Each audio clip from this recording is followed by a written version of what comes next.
Assalamualaikum warahmatullahi wabarakatuh. Cukupkan dengan yang halal, jangan tergoda pada yang haram. Saudaraku, pemberi rezeki itu hanya Allah Ta'ala, tidak ada yang lainnya. Seluruh rezeki setiap makhluk berada di sisinya. Allah Ta'ala telah mengatur semua itu dalam kendalinya dan keadilannya. Sehingga rezeki setiap makhluk pasti tercukupi.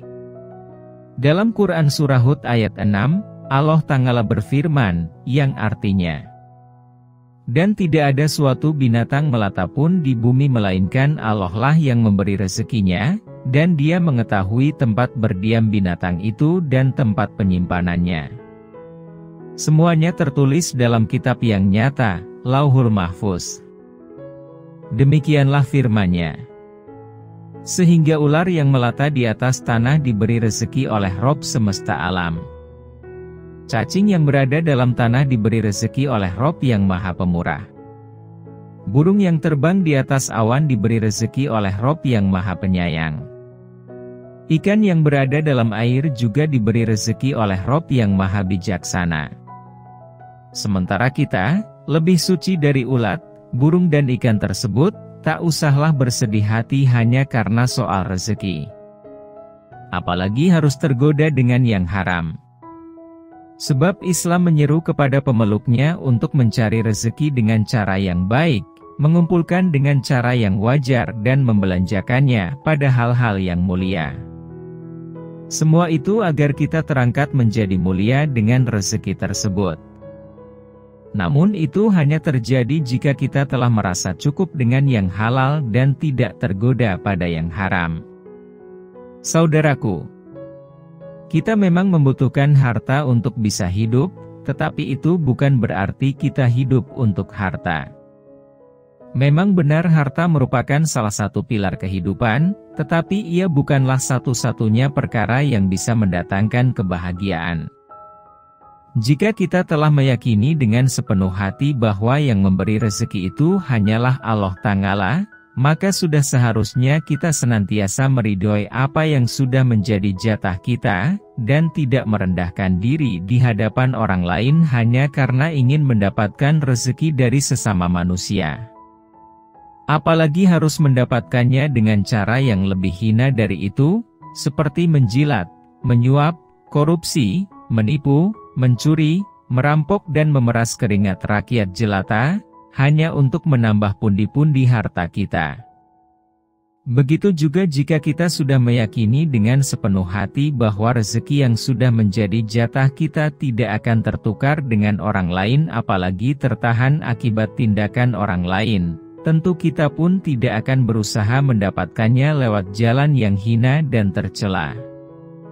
Sebab, Allah Ta'ala telah mengingatkan kita lewat firman-Nya, yang artinya, apa saja yang Allah anugerahkan kepada manusia berupa rahmat, maka tidak ada seorang pun yang dapat menahannya. Dan apa saja yang ditahan oleh Allah maka tidak seorang pun yang sanggup melepaskannya sesudah itu. Dan Dialah yang Maha Perkasa lagi Maha Bijaksana. Quran Surah Fathir ayat 2. Saudaraku, kekayaan yang datang dari arah yang halal, atau kemuliaan yang hadir dari arah yang baik, itu laksana biji-bijian subur yang nantinya tumbuh dan berkembang penuh keberkahan. Kehidupannya senantiasa diliputi kebahagiaan karena tak jauh dari ketenangan yang satu menuju ketenangan yang lain, ketentraman yang satu menuju ketentraman yang lain, kegembiraan yang satu menuju kegembiraan yang lain, dan kemuliaan yang satu menuju kemuliaan yang lain. Bahkan yang demikian itu tidak hanya dirasakan dan dinikmati oleh dirinya sendiri, akan tetapi termasuk anak, istri dan keluarganya. Hal itu terjadi karena ia senantiasa menaati perintah Rabb-Nya dan selalu bertawakal kepadanya di setiap usahanya mencari rezeki. Sehingga ada berkah dalam harta yang diperolehnya yang membawa keberkahan dalam kehidupannya. Begitupun sebaliknya, kekayaan yang datang dari arah yang haram, atau kemuliaan yang hadir dari arah yang buruk, itu ibarat biji-bijian busuk yang tidak mungkin tumbuh dan berkembang, apalagi berharap keberkahan. Bahkan semua itu menjadikan dirinya senantiasa berada dalam kesuntukan dan kegelisahan.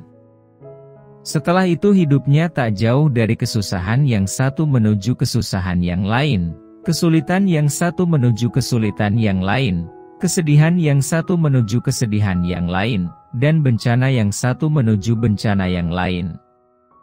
Bahkan hal tersebut tidak hanya dirinya yang merasakan, tetapi siapa saja yang turut serta menikmati harta haram tersebut, termasuk anak, istri dan keluarganya. Itu terjadi karena ia telah berpaling dari peringatan Allah Ta'ala. Dan barang siapa berpaling dari peringatanku, maka sesungguhnya baginya penghidupan yang sempit, dan kami akan menghimpunkannya pada hari kiamat dalam keadaan buta. Demikianlah peringatan Allah Ta'ala yang tertuang dalam surah Toha ayat 124, yang akan memberikan penghidupan yang sempit kepada siapa saja yang berpaling dari peringatannya. Bahkan kepada mereka yang berbangga diri dengan kemewahan dari harta yang tidak halal, Allah Ta'ala tidak hanya mencabut nikmat hidup di dunia, tetapi juga menurunkan siksa yang amat pedih di akhirat. Sehingga ketika sedang merasakan pedihnya siksa di neraka, mereka akan berkata, "Hartaku sekali-kali tidak memberi manfaat kepadaku. Telah hilang kekuasaanku daripadaku." Demikianlah ucapan penyesalan atas perilaku hidup mereka, sebagaimana tertuang dalam Quran Surah Al-Haqqah ayat 28 dan 29. Saudaraku, setiap kali raga menikmati kemewahan, sebenarnya kondisi ruh merasa tertekan. Itu karena dalam kemewahan terdapat resiko tergelincirnya manusia kepada kelalaian kepada Allah Ta'ala. Sebab itulah dalam kesederhanaan hidup tersimpan keselamatan. Oleh karena itu, ketika kita sudah merasa cukup dengan terpenuhinya kebutuhan dasar dan merasa puas dengan terpenuhinya kebutuhan hidup yang tidak mengharuskan meminta-minta, janganlah tergoda untuk mendapatkan harta yang haram. Itulah falsafah hidup yang benar yang diajarkan oleh syariat Islam.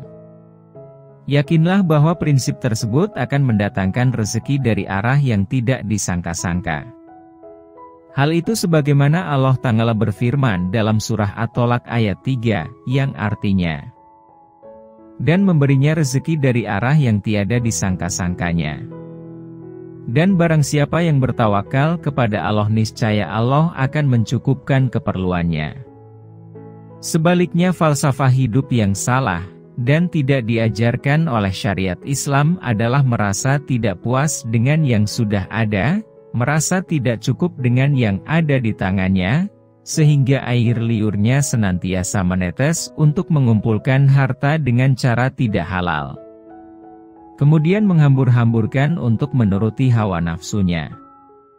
Maka celakalah orang-orang yang memiliki falsafah hidup yang demikian, karena Allah Ta'ala telah mengancam mereka lewat firman-Nya, yang artinya, "Biarkanlah mereka di dunia ini makan dan bersenang-senang, dan dilalaikan oleh angan-angan kosong.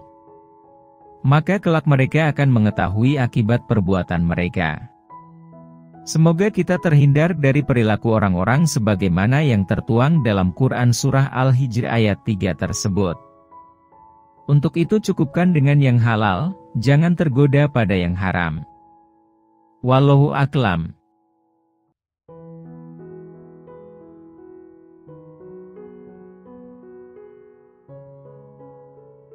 Saudaraku, jika cara dakwah kami ini dinilai bermanfaat, maka bantu dakwah kami dengan cara like, komen, dan share channel YouTube Diari Al-Basyari ini agar semakin banyak orang yang memperoleh manfaatnya. Jangan lupa pula subscribe dan aktifkan tombol loncengnya, agar tidak ketinggalan dakwah terbaru dari kami, sekaligus menambah semangat kami dalam membuat materi dakwah terbaik yang bermanfaat. Jazakumullah khairan katsiron. Wassalamualaikum warahmatullahi wabarakatuh.